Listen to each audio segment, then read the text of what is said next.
Olá, turma, tudo bem com vocês? Vamos dar continuidade aos vídeos, nessa interdisciplinaridade entre educação física e língua portuguesa, do PET volume 2. Na semana de número 2, a redação que vocês deveriam produzir era a importância das vacinas para a sociedade. Um tema bastante pertinente também, que pode cair sim no Enem. Então, esse é um tipo de tema que faz, toda uma interdisciplinaridade também com a área de saúde, com a área de biologia e também com a área de história. Então, vocês vão perceber aqui pelos slides que eu preparei o que esperar, o que deve aparecer, o que deve ter no seu texto sobre esse tema. Então, primeiro, a gente vai definir o que é vacina. Essa é uma estratégia que você pode utilizar no seu texto. Fazer a sua introdução, por exemplo, pela técnica de definição. Então, a vacina, ela é uma substância antigênica que estimula o sistema imunitário a desenvolver imunidade adquirida a determinado patógeno. Então, as vacinas, elas protegem aí o corpo humano dessas doenças infecto-contagiosas. E ajudam, também no tratamento contra essas doenças. Então, ela é, gente, o método mais eficaz nessa prevenção de doenças. E já salvou aí milhões de vidas, durante todos os anos. Sua eficácia é algo que já foi comprovado, ok? No Brasil, então nós temos aqui dados estatísticos, para vocês pensarem e que podem ser utilizados também. O Brasil, ele é reconhecido mundialmente pelos seus esforços. Então, só em 2017, quase 4 bilhões de reais foram investidos aí para essa questão da vacinação. Existe, esse Programa Nacional de Imunização. Então, eles mostram que essa meta de vacinação do governo, o governo tem se comprometido cada vez mais aí durante os anos. Só que nós temos aí, ocorrendo aí nos últimos anos, um movimento anti-vacina muito grande.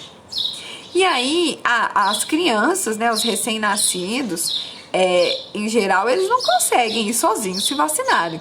Então, os pais precisam ter essa consciência da vacinação para levar os filhos para vacinar.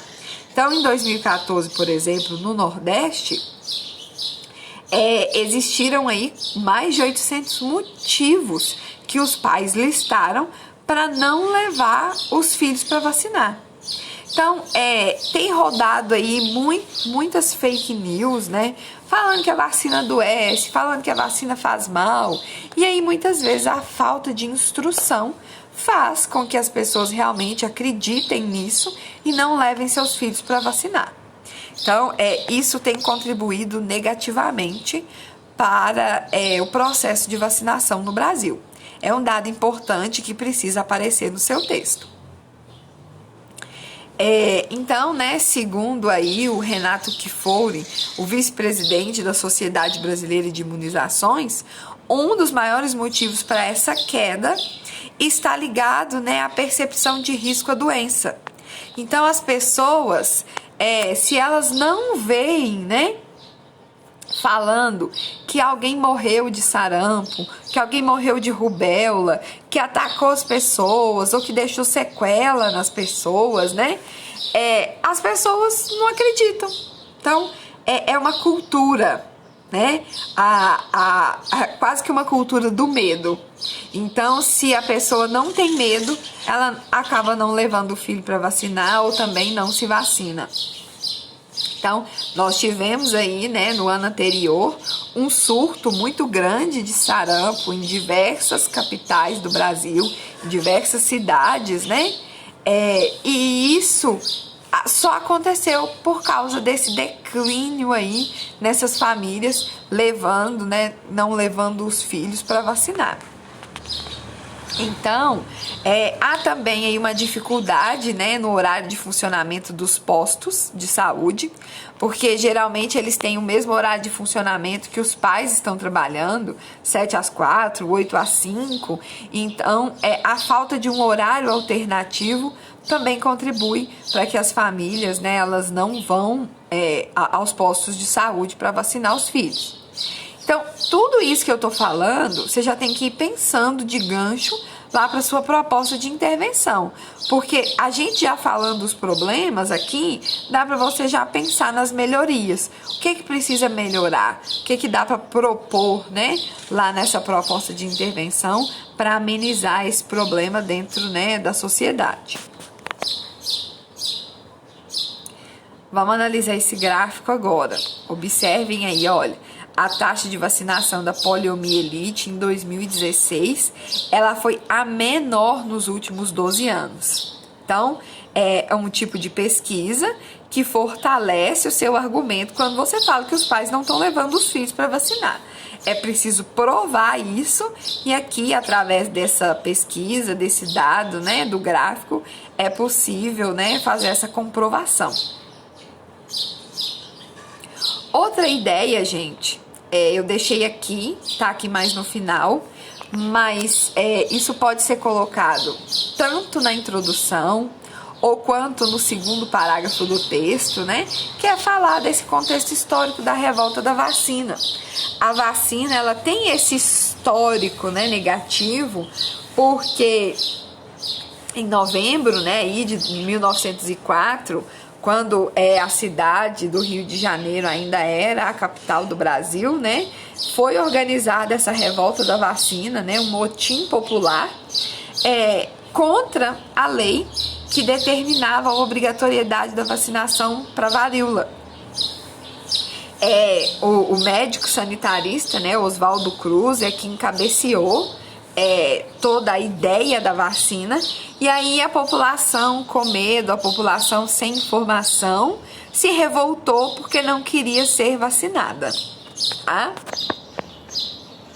Então, esse é um contexto histórico que vale a pena ser citado para você fazer essa comparação, que na atualidade, né, as pessoas continuam, né, elas não fazem um motim, mas elas continuam, né, com esse medo, com essa cultura do medo, com essa cultura da negação do processo de vacinação. Outra ideia interessante e que pode ser citada aí na sua redação, tá? É falar sobre a Declaração Universal dos Direitos Humanos. Para quem não conhece, essa declaração, né, é um texto que foi feito pela ONU e ela assegura, né, ao ser humano uma série de direitos básicos, direitos essenciais para se viver. E a saúde, né, ter a saúde é um deles. Então, logo, isso se encaixa na temática, porque a questão da vacinação está incluída aí nesse processo de saúde. Então, o artigo 25 da Declaração dos Direitos Humanos, ele diz: toda pessoa tem direito a um nível de vida suficiente para lhe assegurar, e assegurar também a sua família, a saúde e o bem-estar, principalmente quanto à alimentação, ao vestuário, ao alojamento, à assistência médica e ainda quanto aos serviços sociais que forem necessários. Só que aí, continua aqui, né, falando sobre esse direito, mas esse inicinho a gente não precisa citar o artigo todo. Você já pegar esse gancho que toda pessoa tem direito a um nível de vida suficiente para lhe assegurar saúde e bem-estar. Quando eu não levo meu filho para vacinar, quando vários pais não fazem isso, ou quando, né, não há vacina suficiente para todo mundo, porque isso também acontece, né? Cidades ribeirinhas, as periferias têm uma maior dificuldade para vacinação chegar até essas pessoas, esse direito não está sendo exercido. E aí é um problema para a sociedade. Vamos supor que eu vou usar isso no meu terceiro parágrafo do texto, que é a minha sugestão. Você fala que na Declaração dos Direitos Humanos, em seu artigo 25, diz que toda pessoa tem direito, né, de assegurar também a sua família saúde e bem-estar, e que quando a vacina não chega a essas populações, né, essas pessoas, esse direito ele não está sendo assegurado. Você vai precisar de um dado estatístico sobre isso para provar, para comprovar, para mostrar que isso é verdadeiro. Não adianta também só citar essa declaração aí dessa forma e não comprovar isso, ok? Tem que ter essa maldade. E aí, gente, para finalizar, né, vamos falar aí de proposta de intervenção. As campanhas de vacinação, elas já existem, elas são eficientes no Brasil, mas é claro que elas podem ainda ser melhores. Então, a questão do horário de funcionamento dos postos de saúde, um aumento desse número de postos de saúde, né? Criação desses postos em cidades que não possuem, né? Comunidades que não têm esse acesso fácil à saúde, né? Investir em mais pesquisas. Nós estamos aí passando por uma situação, né, do Covid-19 e que uma vacina milagrosa resolveria, né, quase que 100% dos nossos problemas. Então, o processo de estudo da vacina, ele é muito importante. Então, o governo federal, né, através do Ministério da Educação, ele precisa investir nessas universidades para que mais pessoas, né, mais profissionais consigam produzir novas vacinas. Então, por exemplo, a vacina contra a meningite ACWY, né, ela está para ser oferecida para toda a população. Mas o Ministério da Saúde ele não conseguiu, né, achar laboratórios que queiram produzir essa vacina em larga escala. Então, falta também profissionais para que um número maior de vacinas seja distribuído aí para toda a população. Então, pensem nisso na hora de produzir a proposta de intervenção de vocês. Lembrem, o texto precisa ter 4 parágrafos, o primeiro de introdução, o segundo e terceiro de desenvolvimento e o 4 de proposta de intervenção, ok? No mais, boa produção textual para vocês. Qualquer dúvida, estou à disposição. Um abraço!